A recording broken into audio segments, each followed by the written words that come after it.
Okay, does anybody have any questions that they'd like to ask before I begin my lecture for today? Anything that we've covered up till this point in time? I want to remind you also that my office hours are in the mornings, 10:30 to 11:45, so feel free to come and see me then. I think somebody had their hand up there. Yeah. Yeah. What was the name of those rebels that Pakistan, not the people that Pakistan armed in Kashmir? The rebels that they armed in Kashmir? Yeah. They were sending arms to people in Kashmir. Well. Okay. So these are the people who were the infiltrators who had been sent. Basically, these are peasants and tribesmen who had been sent. Yeah. Yeah. Not that I'm aware of. No. Yeah. Any other question that anybody has that they'd like to ask? Yeah. Okay. Yeah. All right. Yeah. Do you have alternative office hours? Do you have any other days you're on campus? The syllabus mentions that you can email me and set up an appointment. Yeah. So if you're not able to make it during those appointed office hours, just email me, and we'll set up an appointment. Yeah. Okay. All right. Before I begin my formal lecture, I want to make just a few announcements. One pertains to the midterm, because a couple of you have posed this question to me. And as the syllabus mentions, you're going to get some prompts in week 3. So next week, you'll get some prompts. And when I say prompts, what I mean is I'm going to give you a list of questions. You are not obligated to write on any one of those questions or subjects. Those are just meant as suggestions. I think the bulk of you probably will pick something from there, because if you don't pick something from there, then you'll have to come up with your own paper topic. What in effect you're really doing is you're writing a paper, which is a short paper, and as the syllabus mentions, roughly 5 to 6 pages, double spaced. And it could be on anything pertaining to this course. And again, I think the prudent thing for you would be to pick a subject that we will be covering in the first half of the course. So if you want to write on Indian cinema, you cannot write a review of a Bollywood film that you've seen. That will not be an acceptable kind of paper, obviously. But if you wanted to write on the relationship between Indian cinema and Indian politics, by all means you can do so. Except that we wouldn't have covered that subject, so you'll obviously have to do a bit more work on your own in order to be able to come up with an argument. So the most prudent thing to do is to pick something from weeks 1 to 5, preferably from weeks 1 to 3, because this way then you can start thinking about the material. And the syllabus gives you a due date for the paper. I don't remember what it is, but you have 2.5 weeks to write the paper. Okay? So as I said, you'll be given a list of questions. They won't be fewer than, let's say, 7 or 8. They may be more, but they won't be fewer than that. So this way you have a choice. And the questions could cover the Constitution of India, the assassination of Gandhi, both of which I'm going to talk about today. But you want to give me a paper which has something of an argument. So let's supposing the argument was, how has India done with respect to economic well-being of most of its people? Now, if you've done the reading for this week, the book by Amartya Sen and John Dress, the pages that you were assigned, pages 18 to 80, and you're going to be reading more pages from that for next week as well. If you've done that reading, you're in a position to answer that question. Okay, and the questions are merely prompts that they give you idea about what you could write on, but you're not obligated to write, as I said, either on that subject, nor are you obligated to answer that question, because it's not really a question in the ordinary sense of the term, where we say, okay, this is an exam, this is the question, you've got to give a proper answer. The question simply gives you an indication as to the kind of way in which you could frame the subject for your paper. Question up there. No, it could be about South Asia. Yeah. If you wanted to write about Pakistan or Bangladesh, Nepal, Sri Lanka, you can certainly do so. Yeah. Yes? For citations for this particular paper, you first taught yourself? If you look at the syllabus, it tells you exactly what you're supposed to do. You don't need to you don't need to give me a very formal kind of bibliographic apparatus. So let's suppose you were readings from the syllabus only to do your paper, and you were not using any outside readings, then all you have to do is give me Sen and Dress, comma, page 25. I don't need the full citation. I know which book you're using. If you're using a book or a website that is not on the syllabus, then you must give me the full citation. Okay? But most of you will be confining yourself, I'm quite sure. I mean, I've been teaching for 20 years, so I think I have a pretty good idea what most students will be doing. Most of you will be confining yourself to the material that is on the syllabus. And for that, let me reiterate, don't worry yourself excessively about, citations, the format. You do have to give me a citation. If you quote from the Sen book, or if you quote from Nandi's article on the assassination of Gandhi, and you're quoting, I need a page number in parentheses. But I don't need a full bibliographic citation. Okay? Announcement number 2. I had mentioned to you at the outset of the class that we're going to be having a guest coming, and he's going to be coming a week from today, so next Tuesday, P. Sainath. In fact, one of his books, Everyone Loves a Good Drought, there are pages from that book which are on the syllabus. And they have not been included, by the way, merely because he's coming. I've used that book before as well. And it turns out that he's going to be here, and I've arranged for him to give a talk. So he will be speaking to the class next Tuesday, and I do expect all of you to show up for that, partly because you should show up in any case for class, but also because it's, I think, a courtesy for the speaker who's coming. He is someone who knows rural India, I would say, as well as almost anyone else in the world. Okay, he used to be the rural affairs editor of the Times of India, which is a major Indian newspaper. He worked in that capacity for 10, 15 years. He knows what's happening in the villages, and one of the things that he's going to do is he's going to show you a program that he's developed. Okay, I'm not going to really discuss it because I'm going to leave it to him to discuss that with you. And this will be something that will give you an indication of what are the ways in which people in India, in rural areas in particular, think about their lives, right? What kind of stories do they have to tell? What has the Constitution of India done for them? Right? What is their well-being? What percentage of the population of India in rural India has access to safe water, to electricity, to toilets, right? To education? All of these kinds of things. Right? But it's not going to be simply an accumulation of dry facts. I think you get enough of that in the Sen Dress book, for those of you who have done the reading. You get enough of that over there. I think there's going to be a fair bit of storytelling.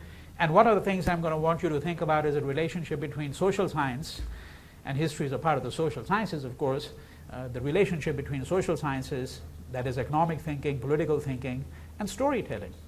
Why is it that social scientists don't use too much storytelling in their work? And of course, most of the storytellers don't have the remotest interest in the social sciences. Right? So that would be another interesting thing for you to think about. Now that evening, Mr. Sainath is going to give a public lecture. And the public lecture will not overlap with what he's going to do in this class. There's going to be a very small overlap of about 5 minutes. And what he's going to be speaking about in the evening, and I'm going to send you information on that, and I do hope you're not required to, obviously, come for that. But it will, needless to say, supplement what we're doing in this class. And he's going to be speaking about a very grave problem in India. And that problem is that there are 250,000 farmers who have committed suicide in the last 20 years. 250,000, 250,000 farmers. Now, this is not to say that agrarian distress has not been a feature of the history of India before. We're not saying that farmers always had a rosy lifestyle and suddenly things have gone downhill for them. Right? By no means. No, I wouldn't be remotely interested in advancing an argument of that, and it could never be sustained. We know that there's a long history of agrarian distress, which is why people migrate. And how did so many Indians arrive in places like Trinidad, Guyana, Suriname, South Africa, Malaysia, Fiji? 55% of the population of Fiji used to be Indian. Now it's about 42, 43%. Over 40% of the population of Trinidad, Indian. 8% of the population of Malaysia, Indian. Right? And who are these people? Where did they come from? Most of these people came from rural parts of India, from 1835 all the way till 1917, when they put a formal end to what is called the system of indentured labor. Right? So these millions of people, they left rural India, and they left rural India knowingly or unknowingly, many of them. This is another story. We can't cover that story in this course. You know, the circumstances under which they left. Did they know that they were being put on a ship that was going to take them to a place called Trinidad, which they'd never heard of course, or Fiji, that was 5,000 miles away, or 10,000 miles away, and that they would never return to their homeland? And some of their ancestors have never returned. Okay? Not their ancestors, I mean their successors, really. Okay?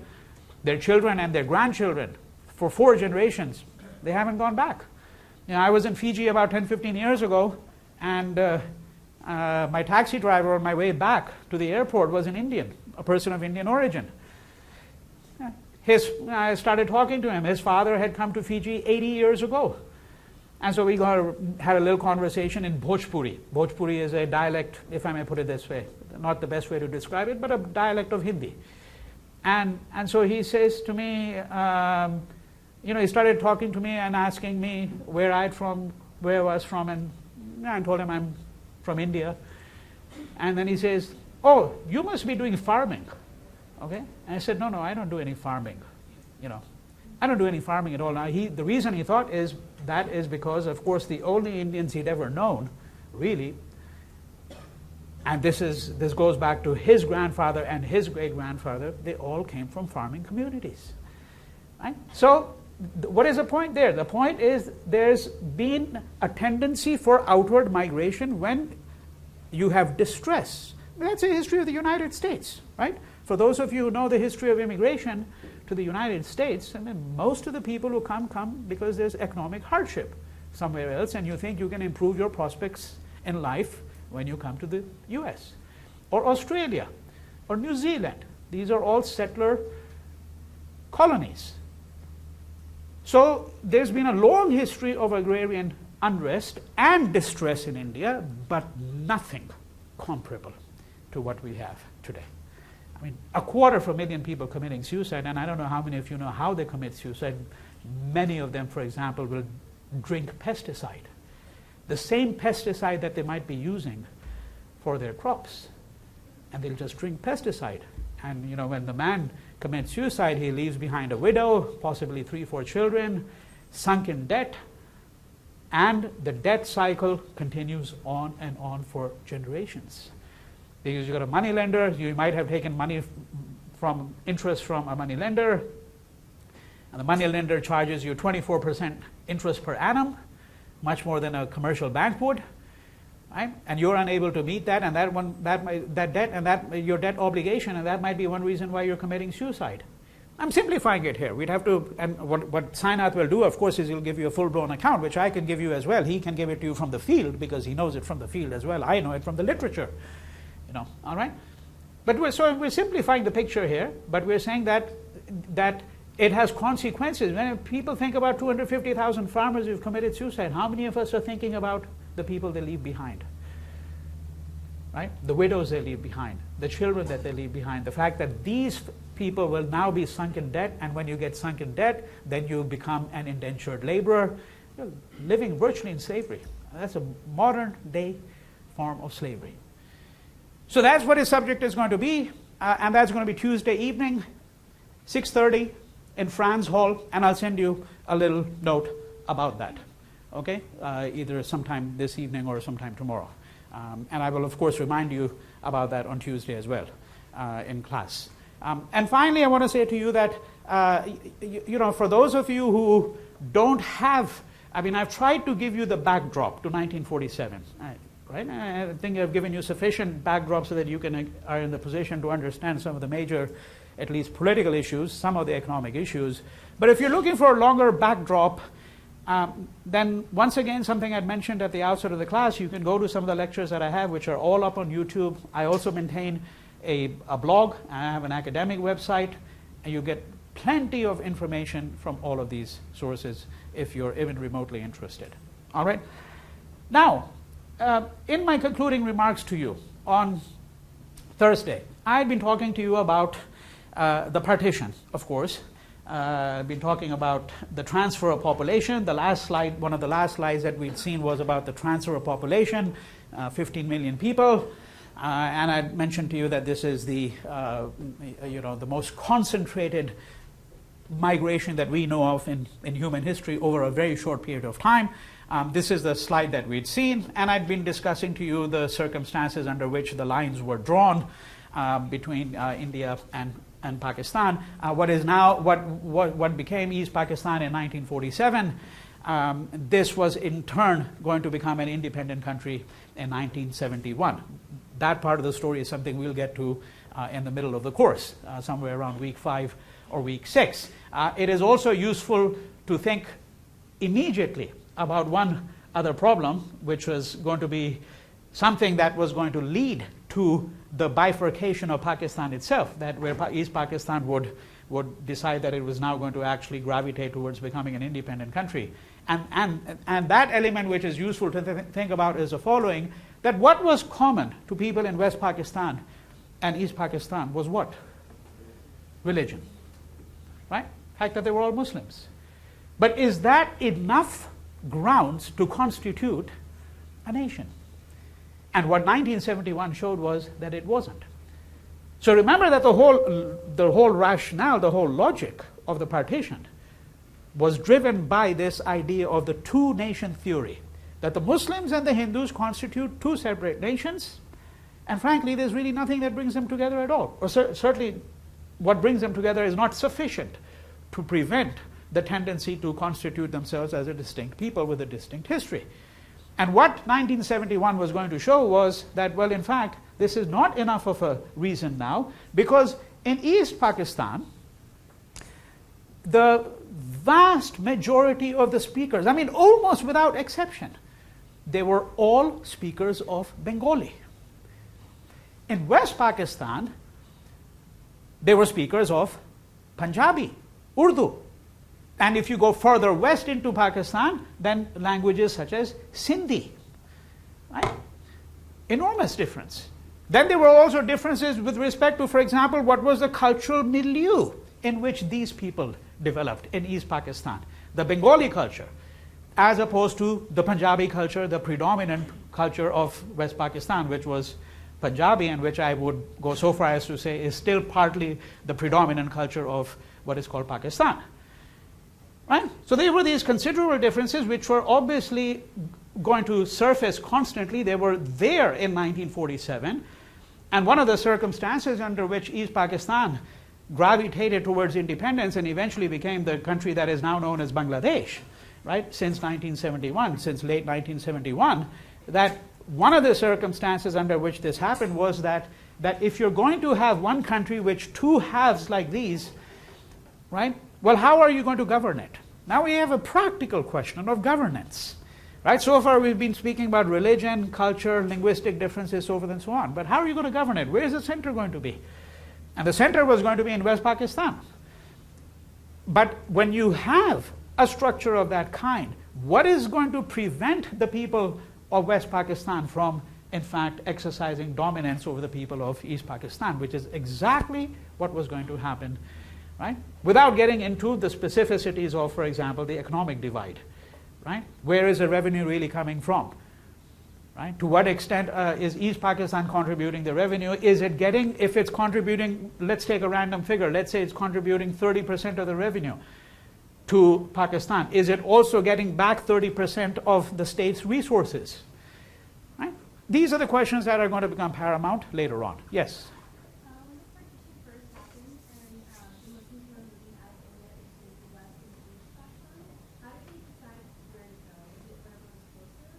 How did the Muslims decide whether they were going to go to West Pakistan or East Pakistan?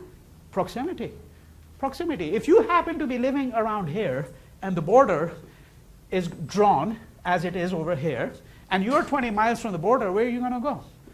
You're going to go to East Pakistan, right? You're not going to go trek 2,000 miles to West Pakistan. No. As simple as that. And remember that if you're a Bengali, right, the roots of your cultural milieu is this part of the country.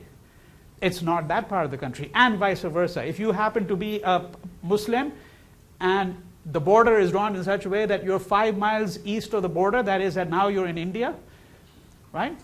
Well, and you want to migrate to Pakistan, why would you go all the way when the border is 5 miles away, and that's your cultural and linguistic milieu? That's what you're familiar with, right? Why would you go 1,500 miles all the way east and become a part of East Pakistan? You wouldn't, right?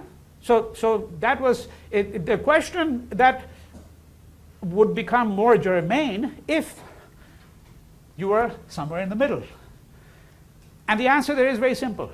That if you are somewhere in the middle, well, that's why you have to go back to that linguistic map that I showed. Remember what I told you, that the whole belt here is a predominantly, it's sometimes pejoratively known as the cow belt, the saffron belt. You know, there are various designations. It's a Gangetic plains, okay, because the Ganga, the river or anglicized form Ganges, flows through it and then empties down. So it flows through this in the blue there, and it empties down into the Bay of Bengal over here. But this is all the Hindi-speaking belt. And Hindi and Urdu are, as spoken languages, very similar, nearly identical in many ways. So if you were coming from the United Provinces, which is what this used to be known as pre-partition, 1947, if you were coming from the United Provinces and you wanted to migrate, you would head over to West Pakistan. Okay? Yeah.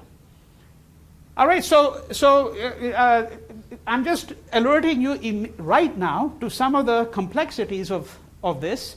And I want to show you one more slide to show you what are some of the problems and how one does history and how one does cartography. Take a look at this slide. Okay? So this is India post-1947. Okay? Post-1947. Let's not worry about what the 2 and the 3, these refer to native states. Okay? Because the person the cartographer who drew up this map is not giving you all the native states. You'd have to number 550 plus of them, because that's how many there were. What they're really doing is they're giving you something very simple and problematic. The same problem is encountered 5 days ago when the Nobel Prize Committee, some of you may be aware of the fact, decided to confer the Peace Prize. You know who the Peace Prize was conferred on? Anyone? Yes? That Pakistani girl who was shot in the face. Okay, and there were 2 people on whom the Nobel Peace Prize was conferred. Does anybody know? Does anybody read the newspapers or watch television? No one here actually knows who the Peace Prize was conferred upon? This last Thursday?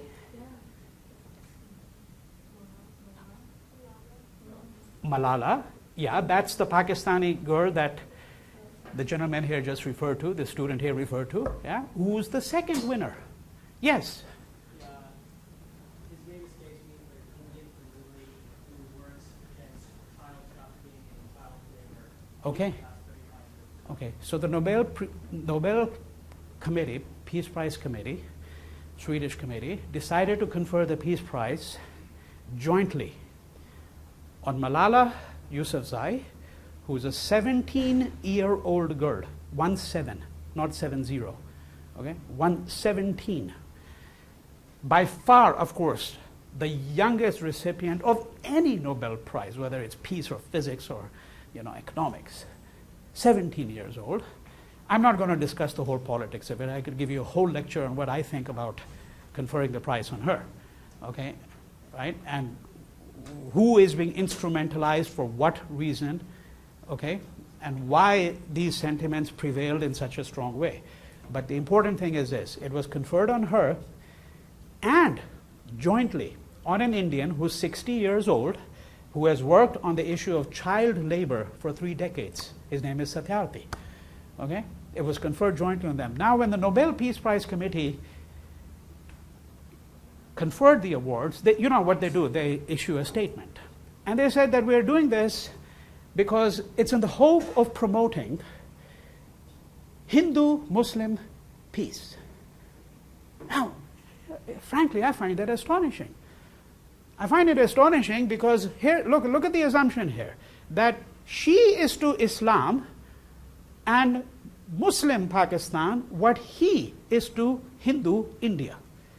So she stands for Pakistan and Islam, and he stands for Hindus and Hinduism and India. Well, one big problem with that is that India is not only a country of Hindus. In fact, there are as many Muslims in India as there are in Pakistan. There are. You just check the figures. Okay? So you see how the Nobel Peace Prize Committee, thinking it's doing a mighty good job of bringing peace to the subcontinent, and yes, we need a bunch of geriatric Swedes, all in their 70s, telling us how we're going to achieve peace, right? Okay? And what do? They homogenize India. Now, frankly, there may be problems in homogenizing Pakistan too, but frankly, they're fewer, because Pakistan today is, unfortunately, predominantly Muslim. I mean, only 1.5% of the population of Pakistan is Hindu, and it's virtually invisible. 1.5%, and that was not true at the time of partition. At the time of partition, 10% of the population of Pakistan was Hindu. And the Hindu population has continued to diminish over the years, over the decades. But in India, we have as many Muslims, 150 million, today as we do in Pakistan. But what are they assuming? They're assuming that he represents Hindu India. Well, I find that frankly unacceptable. And he doesn't think of himself at all, by the way, as representing Hindu India. I mean, when you deal with child labor issues, you don't go about rescuing children and saying, hey, are you a Muslim? Because if you're not, well, then maybe you're not going to be rescued, because I happen to be Hindu. I mean, there's something daft about it, frankly, if you ask me, in the way in which they issued that particular statement. Okay, now look at this map here. It's very interesting. So undecided, you remember I talked to you about Kashmir. I talked to you about the whole problem with Kashmir. You've got a Hindu Maharaja, but you've got a predominantly Muslim population. Okay, so undecided, that's in white. You can see the key, and then you can see Hyderabad. I mentioned to you about Hyderabad as well. There was what the Indian state tried to sanitize by calling it police action. In effect, they brought in the army and said, well, you don't really have a choice, all right, effectively.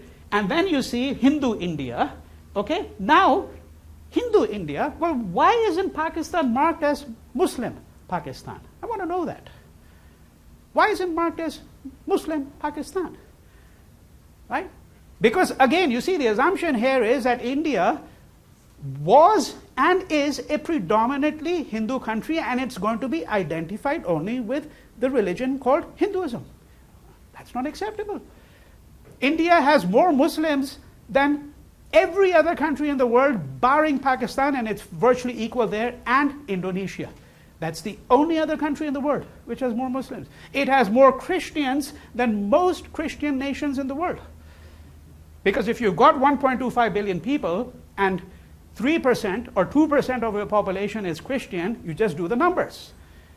And that's more Christians in Canada, more Christians in New Zealand, more Christians in Belgium and Holland. You see what I mean, right? And not only that, so you've got Hindu India, but not Muslim Pakistan. That's one problem. And then the second problem is, frankly, why call it Hindu India at all, right? Why is it being homogenized here? So this shows you the cartographer's thinking. The person who drew up this map, it tells you about how they're thinking. They're thinking along communal lines. Communal lines is when you say that religious identity is the primordial identity of a person in this part of the world. Right? Well, not, why should it be? I mean, there are people who don't think along religious lines, who might say that, well, I'm secular, or before I'm a Hindu or a Muslim, I happen to be a laborer or an intellectual or an activist or a worker. That's my identity. Or even simply that I'm male or female before I'm a Hindu or a Muslim. Or I'm gay or straight, whatever the case might be. Right? So this is a very interesting illustration of where a purportedly neutral, objective science, such as cartography, right? Because when you have maps, you're going to have a key. Then you have to figure out, well, how do you interpret the map? What's the politics of the map? All right?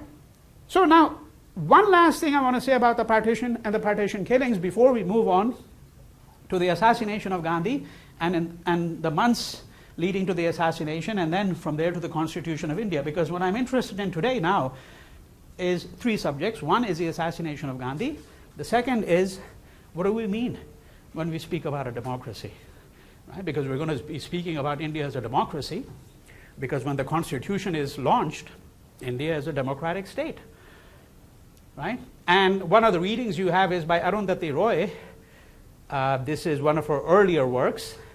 And even in this work, she's quite clear that she thinks that the whole project of democracy is a sham in India. Well, maybe it is, but it might be a sham in many other countries that we think are democracies as well.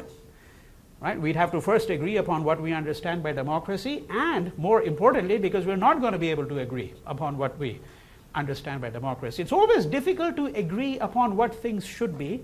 It's much more easier to agree upon what things should not be. I want you to try to reflect on that. So if you look at systems of morality, right? So you look at the 10 Commandments, right? One of the 10 Commandments is what? Thou shalt not commit adultery. Well, I think we can all agree. Now, not everybody, of course, will actually follow it, but in principle. Or let's take something even simpler. Thou shalt not commit theft. Right? I think even thieves, by the way, actually agree you shouldn't, but they say we have to do it because we have to make a living, or this is an easier way of making a living than earning a PhD, or being a chemist. If I can fleece people, through some scam and make 10 million bucks, well, why not, right? Okay, but most people all over the world will agree that you shall not commit theft. And we won't get into the nuances of that, because there are many different forms of theft. If I just take, someone's possession nakedly and openly, that's theft. But what if, for example, I'm given, 3 cartons of paper by my office and I take one home? Is that the same as theft or not? You see, we can get into all kinds of nuances, but let's not worry about that. In principle, we agree with that. So this is what, if you look at most systems of morality, they are cast in the form of negative prescriptions, because it's easier to agree upon what should not do. If supposing the commandment said, thou shalt distribute property equally to everybody, I don't think anybody would agree with that, or very few people would agree. Right? Let's imagine an opposite to saying, thou shalt not commit theft. So let's put it in the form of a positive prescription. What should one do? Right? Very difficult to have agreement on that. But we can have an agreement on what we should not do. Okay? Yes? But doesn't, saying thou shalt not commit theft has to be understood in more subjective and moral terms? I mean,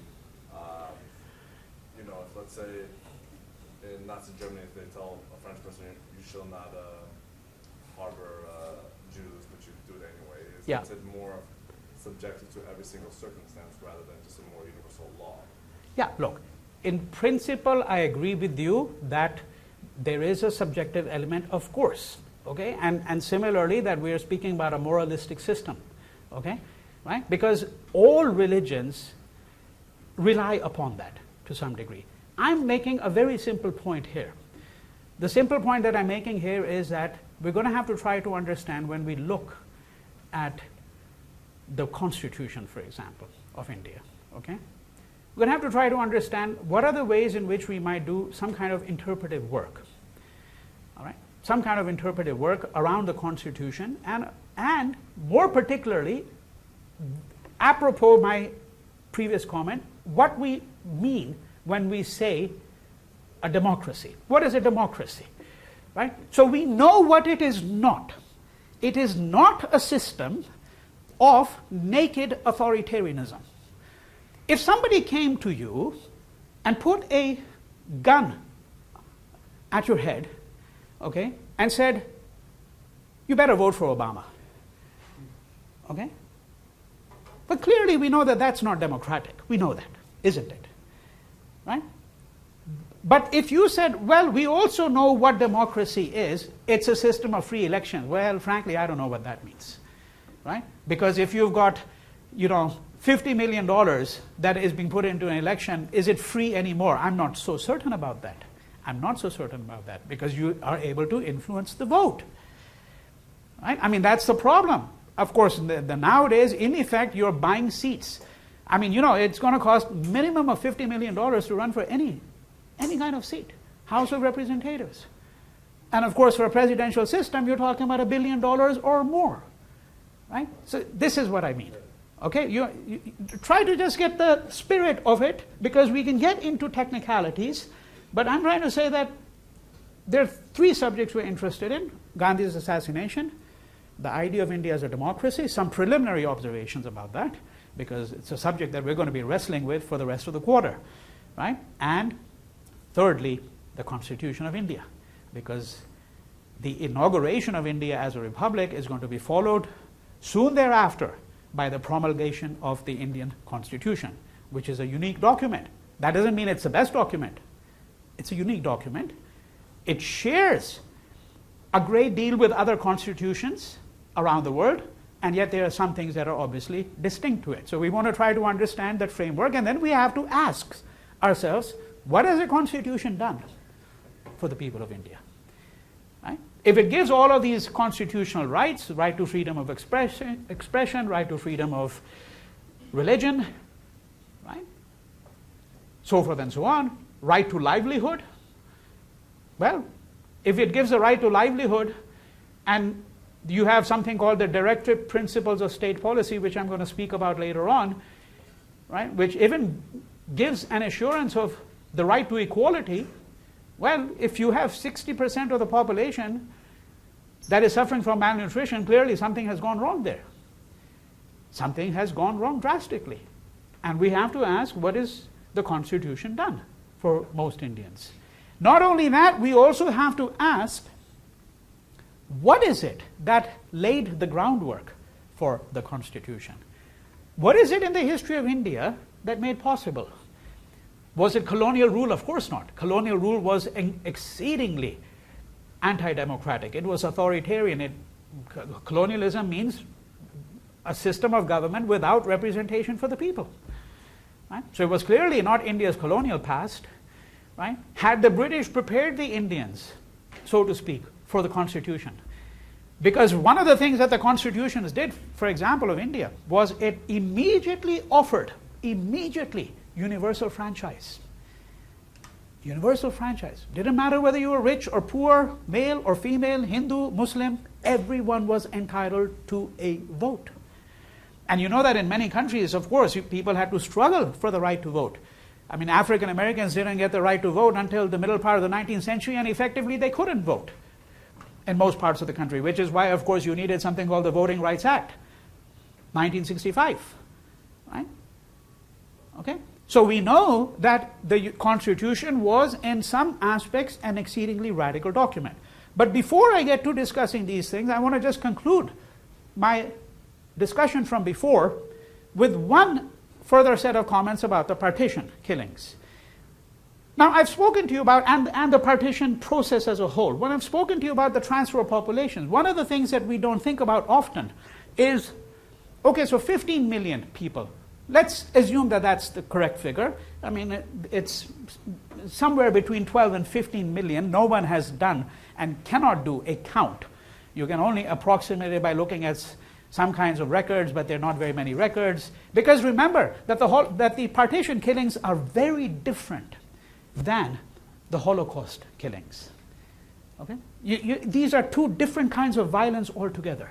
The Holocaust was a form of deliberate social engineering by the Nazi state. Okay? You have a deliberate policy for the elimination of certain kinds of people who you think are not worthy of being given the dignity of living. Right? And that included Jews, it included homosexuals, included people who were considered to be mentally retarded. It's not only the Jews, by the way, who were put under the machinery of death. Most people think of it only as a Holocaust involving Jews, but there were other groups of people, gypsies, homosexuals, mentally retarded. Right? All of them were given, as it were, the sentence of death. And the Nazis kept meticulous records. Meticulous records. So you are taken from one part of Poland and then you're sent off to Auschwitz. Or you're sent from one concentration camp to another concentration camp. I mean, you've got meticulous records. okay, of how the Holocaust was engineered. And this is what I speak of, that is a form of social engineering by the state to produce a certain kind of society that the Nazi leaders thought was desirable. Now, the partition killings are not like that. It's not like there's some cabal of people sitting there, both Hindus and Muslims, and saying, oh, let's go down to this village or this whole district and let's loot and plunder and kill and rape. No. Which is not to say that there might not have been some level of organization at the local level. Right? So once the tempers start rising, it's becoming very clear that people are leaving, and you take advantage. Why? Because if you can drive out a rich Hindu landlord family, right, you can take over their land. Many of the Hindus who were going to flee Pakistan, I mean, some of them were big landholders. And so when you go, you obviously go empty-handed. Well, at the most, you might have a little, parcel of goods on your head, right? And you flee for your life. You leave behind your property, your land, your orchards, all of that. Right? And there, of course, some people are deliberately taking advantage of the confusion. But on the whole, these killings have to be described as largely spontaneous. Okay? It's not like there's some central committee, central mechanism, or even local mechanism which is simply dictating what should be done. Right? This is the difference between the partition killings. And when many of the people who took part in these killings, 6 months later or 60 years later, I've spoken to some of the survivors. And you talk to them and say, what happened? They say, well, we don't know. Certain kind of madness just took over. Right? Because many of the people actually shared a great deal in common. The victim and the perpetrator shared a lifestyle. They lived in the same village. They knew each other. Right? And it's always an interesting, complicated question. How do you end up killing people who might have been part of your social, cultural, emotional milieu? Right? And it's also very important to remember that we should not think of killers as a separate breed of people. The killers are amongst us. Always. In all of these killings. The Nazis who perpetrated the Holocaust, and I'm not speaking about the 20 people at the top, Hitler and Göring and Himmler and all of those. I'm speaking about the next layer and the layer below that. I mean, you're talking about 100,000 people who were involved in the meticulous orchestration of what is called the Holocaust. And 99% of these men who committed these killings, they were good Christian fathers to their children. In the evening they come back and they sit down at the dining table with their wife and their children, and before they have their meal, they say their prayers. You would never think that this person is a mass killer. That's what's important to remember. Okay? So now, this is one aspect of the killings that you have to think about, that there's this level of spontaneity. It's not quite certain what's really going on. There's a great deal of confusion. And then the second element, which is an interesting element that I want to point your attention to, is what about the refugees? You've got 12 to 15 million people who have now crossed borders. Okay? How do you rehabilitate these people? Delhi before 1947 had a population of less than 500,000. And it is really the partition and the huge number of people who started coming into cities like Delhi, which led to a massive explosion of the population of Delhi. And to some extent, it has shaped the city down to the present day. Why? Because, I want you to think about this, because when we look at the 1984 pogrom against the Sikhs, we're going to have to ask ourselves, is it easier to kill people when you live in a city which is made up of migrants? It's not that migrants are more wicked. Of course not. But if you come from unsettled communities yourself, okay, if you've lived in a neighborhood and your forefathers have lived in that neighborhood for 200 years, you develop an attachment to that neighborhood, to that area. You're protective of it. You want to keep that neighborhood in good shape. You want to keep a semblance of law and order in it. Now, is it the case that in Delhi the killings have always been easier because it is a city fundamentally of migrants, as is, for example, in Pakistan, the city of Karachi? You know, huge influx of population in Karachi, for example, of Afghans over the course of the last 3 decades, right? Because then there's nothing that, you know, when you identified, let me give you an illustration so you understand exactly the context. In 1984, and we're going to return to this in much greater detail, but I want you to think about 47 and 84 and think of the juxtaposition. In 1984, the Prime Minister of India, Indira Gandhi, Mrs. Indira Gandhi, was assassinated by a Sikh. Now, when she was assassinated by a Sikh, that same evening, Sikhs were drawn out of their houses by mobs of people. And some of the, and you know, you can identify a Sikh very clearly, right? How? By the turban. Okay? They were drawn out of their houses, and right in the middle of the street, a mob of 20 Hindus would put petroleum, kerosene oil on this man, light a match, and burn him to death. And yet, in some cases, this was the same man with whom they might have had dinner the previous evening. In some cases. Okay? So you pick these people out, you isolate them, and you commit a pogrom against them. Now the question is it facilitated by the fact that the people who are doing it very often are themselves people who really have had transitory lifestyles, transient lifestyles, right? Because these are people who don't come from settled communities. I'm not saying that we can demonstrate this with absolute certainty. It's a hypothesis. It's a hypothesis, right? That if you were living, because we found that much of these killings took place in what were called refugee colonies. Much of these, not all of them. Right? And these were colonies where people had settled down for only a very short period of time. In some cases 5 years, 10 years, 15 years, 20 years, 25 years. So Delhi has a long city of what we might describe as migrants coming into the city. And there was this massive influx post-1947. I'll do a question second. Just let me finish my train of thought. So one question here is, well, how did they rehabilitate the refugees? Where did they live? We're not talking about a trickle of people here. It's the same problem, by the way, now with Syrian refugees. You know, they've set up entire camps which have come up overnight, so to speak, because you're talking about 3 million Syrians who have become refugees because of the ongoing crisis over there. You put them in a camp. Well, how do you provide for electricity, water, schooling, food? And very often these people were given refugee cards. This is, by the way, the card that was issued to my grandfather. I just found this a few months ago. I didn't even know it existed. Probably not many cards of this kind that people have saved. So that's Ganesh Das, that was my paternal grandfather, and it was in my father's possessions, this card, right? Because so you can see government of East Punjab, remember that Punjab got partitioned, so you've got East Punjab, which is now India, part of India, and West Punjab is now part of Pakistan.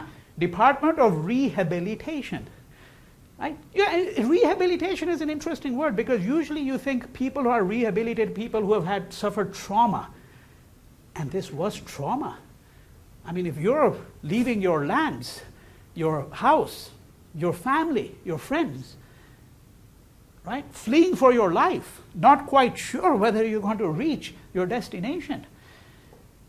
And 11, 12 to 15 million people, that's a massive number of people to take care of. Right?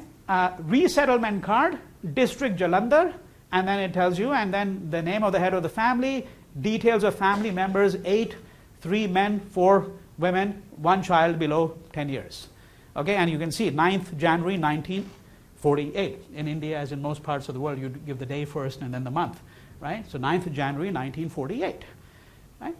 So they would issue these cards, and you would use this card to get rations, for example, right? I'm assuming most of you know what rations are, but when the state says, well, we'll give every person who has this card, 1 kilogram of rice and 2 kilograms of wheat per week, whatever the case might be, so forth and so on.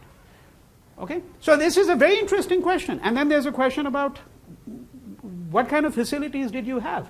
I mean, now you have a little shooting in a school, and there'll be 50 trauma counselors, right? You're talking about 15 million people here. How many trauma counselors do you think they had? 0. There are no trauma counselors here. You just have to fend for yourself. And no one has written these histories. I mean, we know a fair bit about the negotiations that led to independence. Okay? We've got dozens of books that have been written on that. We know about the cabinet mission plan, this and that. What about the lives of these refugees?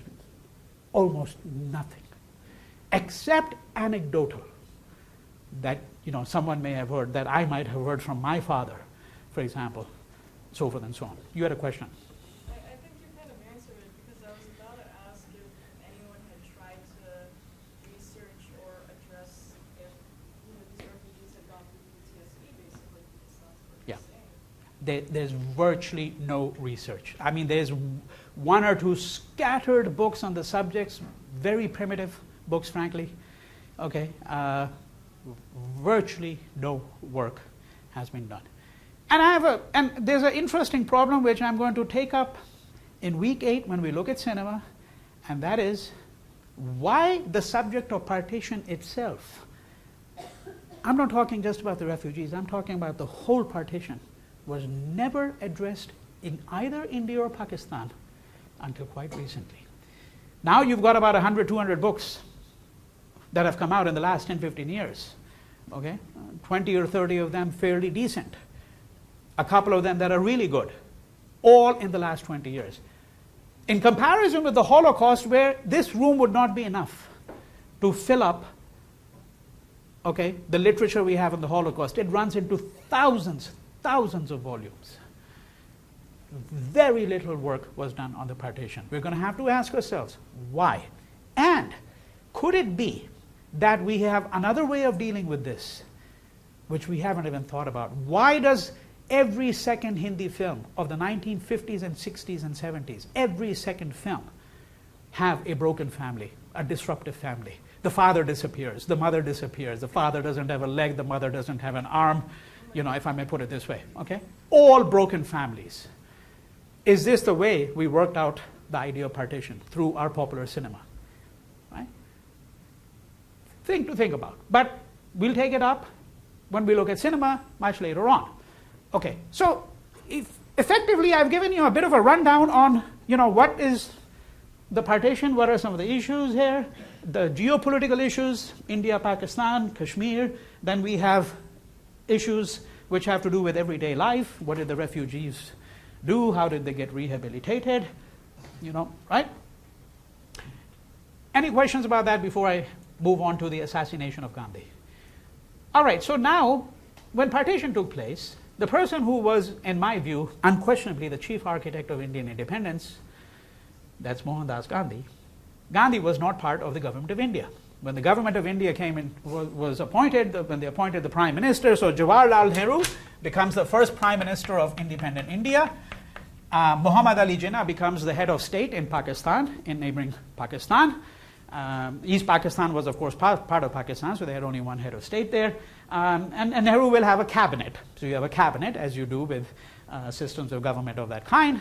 Gandhi had decided that he was not going to be part of the government, and that was not surprising because even though he had wielded enormous, unparalleled power for the last 2 decades before this, Gandhi never held any official position of authority.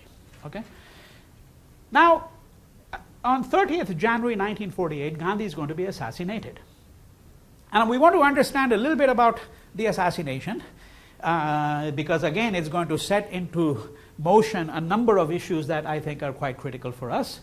He was assassinated by a Hindu.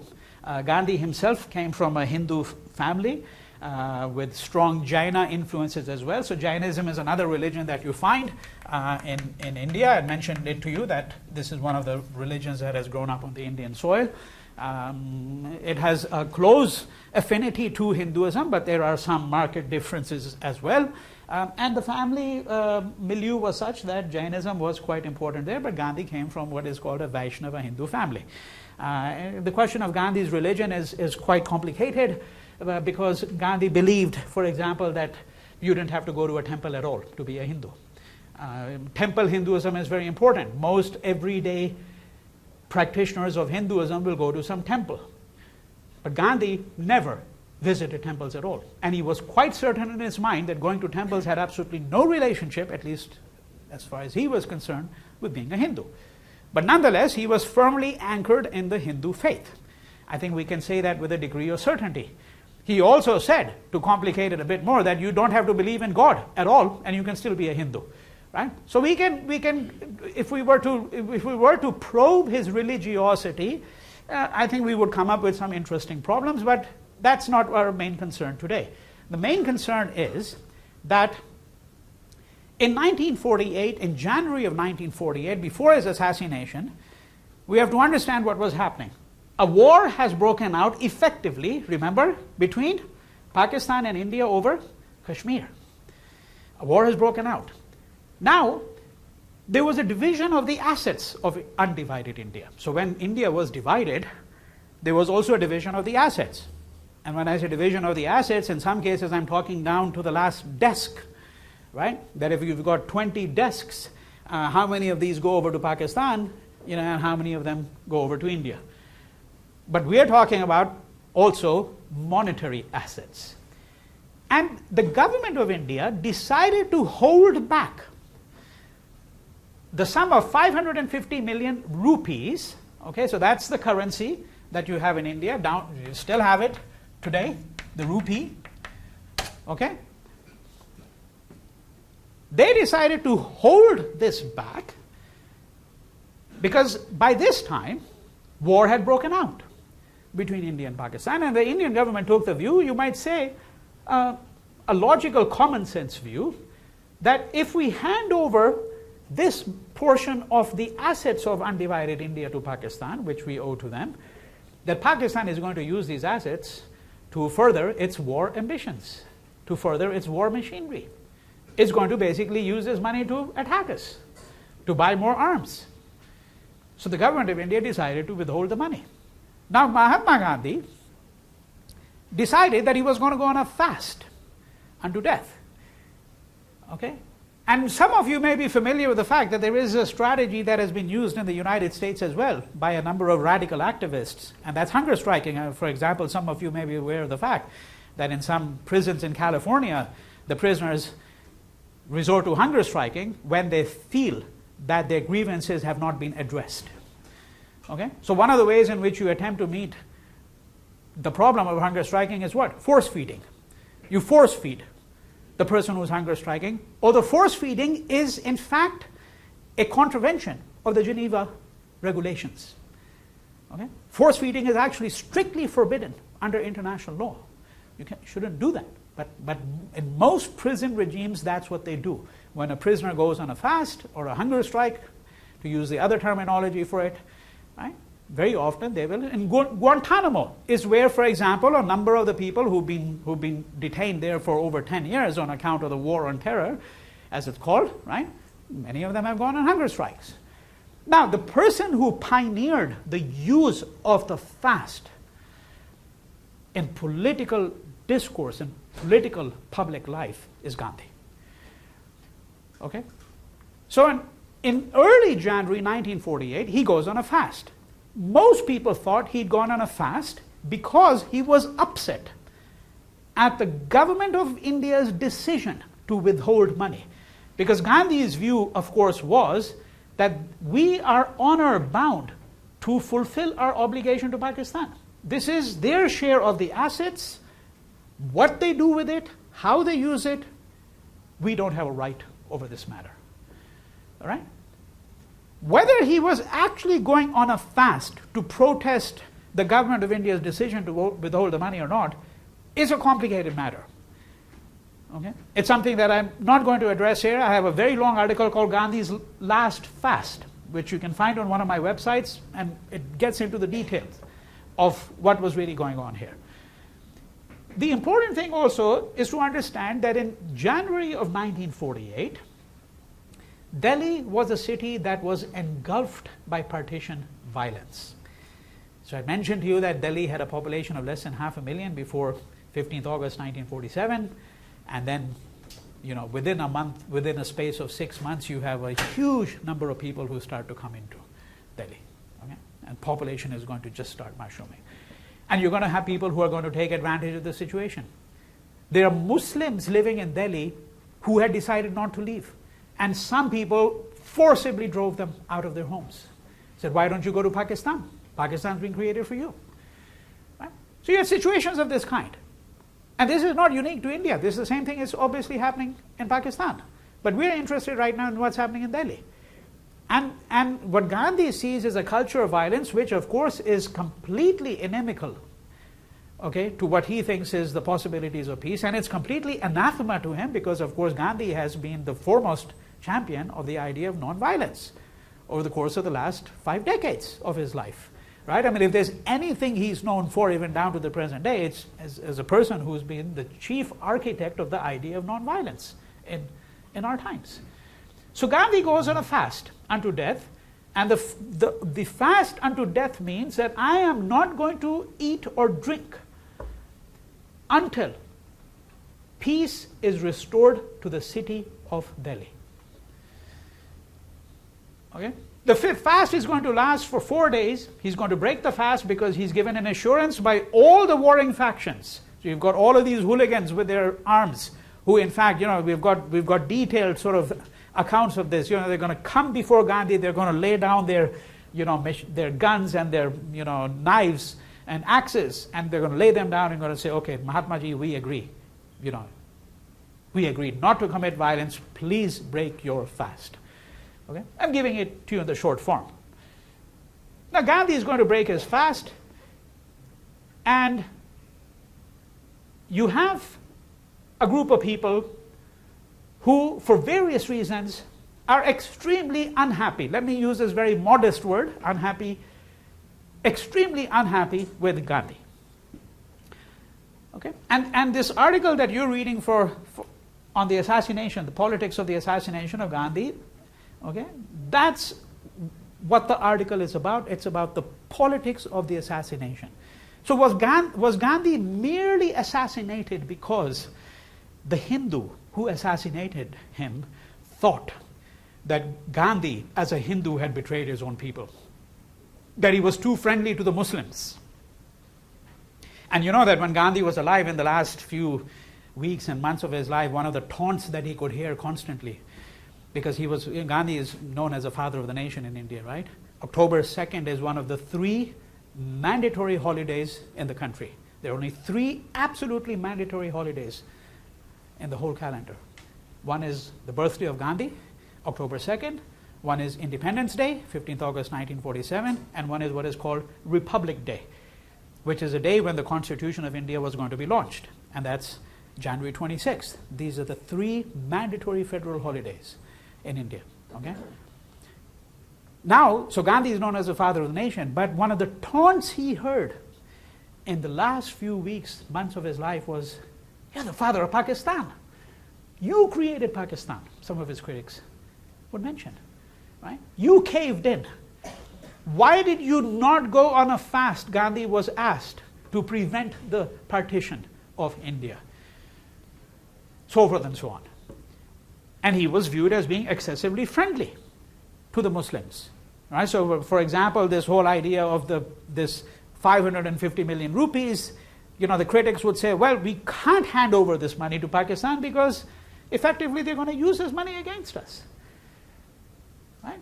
And Pakistan was, of course, a Muslim majority state.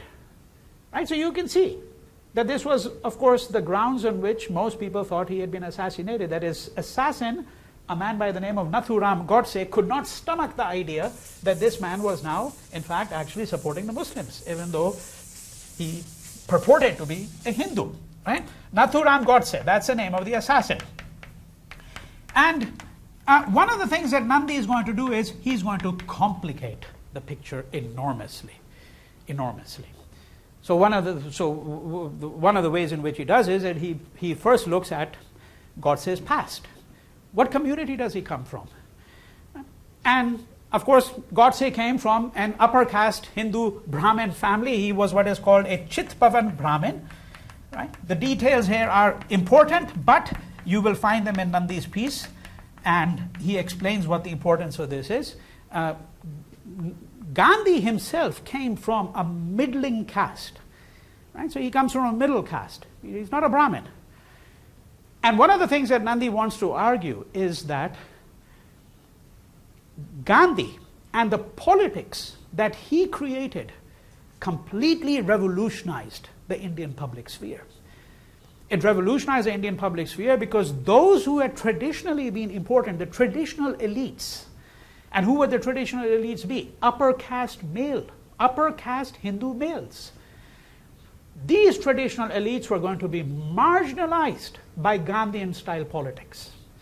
In Gandhian style politics, people who were lower caste, middle caste, women, people who critiqued the dominant models of masculinity, right? These people who had so far been marginalized, Gandhi was going to put them into the center of Indian public life. And those who had been traditionally in the center of Indian public life were going to be marginalized. That meant people like the Chitpavan Brahmins, the community from which Nathuram Godse came. Right? This is the argument that Nandi, I'm giving it to you in a nutshell. This is the argument that he's going to advance, because he's going to suggest that it's not simply a matter of the animosity that Nathuram Godse felt, okay, about a Hindu who was a father of the nation and who had betrayed the nation. Now, he's not suggesting that this is not an element at all. He's not suggesting that. But what he's saying is that the picture is far more complicated. And to give you another indication of how complicated it is, I want to just mention one thing, which is quite central to Nandi's argument, and that is the politics of masculinity, which is essential to understanding what is happening here. Right? So, Gandhi was a person who was a critic of the post-industrial modern nation state. Right? The kind of India that had come into existence in independence was not the kind of India that Gandhi had thought about. This is not what he had struggled for the last 30 years of his life. So Gandhi was a critic of modern industrial civilization. He completely disagreed with the premise that we have to be an industrial civilization in order to be able to achieve what is, quote, called progress. Okay? Gandhi also understood that colonial dominance is homologous with, meaning that it's congruent with sexual dominance. The dominance of the male over the female. He was quite certain in his mind that there's a relationship between that. He was also quite certain in his mind that a country such as England could not have colonized India unless it had first colonized some of its own people. Its working class, its women, the Irish, the Scots. For those of you who've been wondering about the Scottish referendum, which unfortunately from my point of view, failed 2 weeks ago, right, when they had a referendum to see if Scotland might become an independent nation, and it just failed by a relatively small margin, 55 to 45%. But one of the reasons why some of the Scots wanted independence is because the Scots were brutalized by the English for a very long period of time. And there's no other word for it except to say that they were brutalized. Of course, they might also have done some part in brutalizing the colonial people, the Scots themselves, but just by virtue of the fact that you're exploited doesn't stop you from exploiting others very often. That's one of the unfortunate aspects of being human very often. But what is certainly true, and this is what Gandhi understood, is that before England colonized the Indians and the Africans, it first colonized a good deal of its own population. Okay? And what he's going to do is he's going to initiate a full-fledged critique of the politics of masculinity. Now, this upset Nathuram Godse no end. And we know that because when Nathuram Godse assassinated Gandhi, and the assassination was very simple, he walked up to him and just pumped 3 bullets into his body at a distance of about 4 feet. Because Gandhi refused to have security. He refused to have security. Right? So Nathuram Godse walks up to him. You can read accounts of this. There are hundreds of biographies of Gandhi, hundreds. And you can read accounts of exactly what happened. And he pumped bullets into him, and then he's going to be put on trial. No, this is a democratic state, so you don't just go and hang the man just like that. You're going to hang him eventually, right?